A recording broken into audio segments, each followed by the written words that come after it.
I'd like to welcome you together with the government of Germany and the African Union, who are co-sponsors of this launch event. As you heard from our Deputy Secretary General in 2017, the Africa Women Leaders Network was birthed as a regional platform to galvanize the strength of women's networks across sectors and generations to support realization of the big development agendas, including the AU Agenda 2063 and the UN Sustainable Development Goals. By 2018, it became clear that the establishment of national chapters will be necessary in order to realize the full potential of this network. So to date, 6 national networks have been formed in the Central African Republic, in the Democratic Republic of the Congo, in Cameroon, Congo-Brazzaville, Seychelles, and Sierra Leone. So Nigeria today is the next country. I believe 20 more national chapters are planned within the next year. Nigeria is the 7th to be launched. Over the course of the last year, UN Women began to facilitate discussions about the establishment of a national chapter in Nigeria.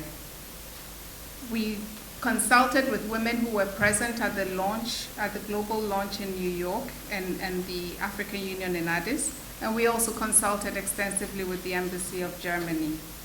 And from several quarters, we were often confronted with a number of questions, namely, why this new network? Do we not have enough women's networks in existence, and why now? So, Excellencies, ladies and gentlemen, let me briefly try to respond to the question of why we need the Africa Women Leaders Network Nigeria chapter, and why now. The AWLIN, at its core, is a platform that recognizes and embraces the diversity of existing women's networks. In other words, it's not replacing existing networks, but it's actually bringing on board or bringing together all the existing networks. Its mission is to bring these different formations of women's networks together around a common agenda. In this way, you can see AWLIN as a glue that unites women's networks in all their diversity around a common purpose of advancing gender equality in Nigeria. This is intended to make the women's movement in Nigeria stronger and also better able to withstand the pushback that is threatening not just here in Nigeria but globally, as we've seen, to unravel many of the gains that have been made in recent decades. On the question of why now, I'd like to refer to 2 important developments. The first is that in Nigeria and globally, we're on the eve of marking 25 years of the Beijing World Conference on Women, which saw the adoption of the Beijing Declaration and Platform for Action.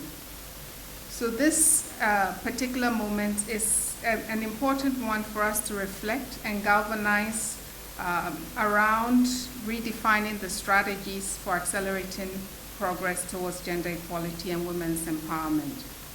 Secondly, as we have seen from the recent elections, women experienced a bruising setback, which has seen a further regression in the number of elected women to political office.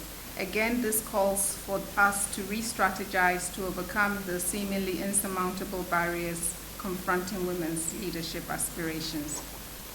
This then is a moment for women in Nigeria to come together and to unite. This represents a moment for women in Nigeria to come together to make gender equality a uniting goal above all any other division, be they politics, class, ethnicity, age, or religion.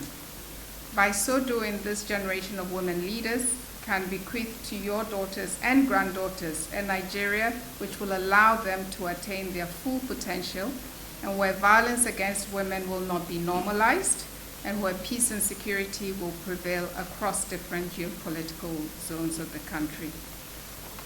Let me say something about the potential of AWLIN to transform the status quo, which in this case cannot be underestimated.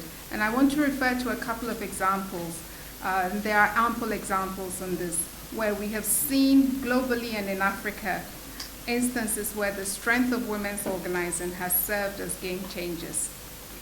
A couple of decades ago, it was the force of women's networks from Africa and around the world which pressured the United Nations to accept the issues of women, peace, and security are worthy of consideration and debate in the UN Security Council. This is what led to the adoption of UN Security Council Resolution 1325 on women, peace, and security.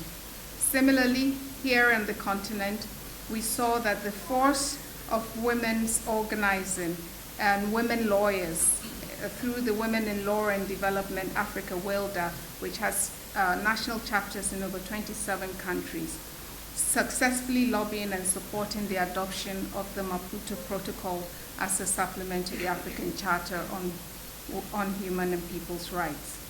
And even the establishment of UN Women, which is the organization I represent, was facilitated by the advocacy and lobbying of women's civil society networks and organizations. So the potential of OWLIN is limitless. The network can support the passage of the required legislation to make inclusive governance, peace and security a reality, and can also facilitate spaces for young women to contribute to shaping the future of this great country.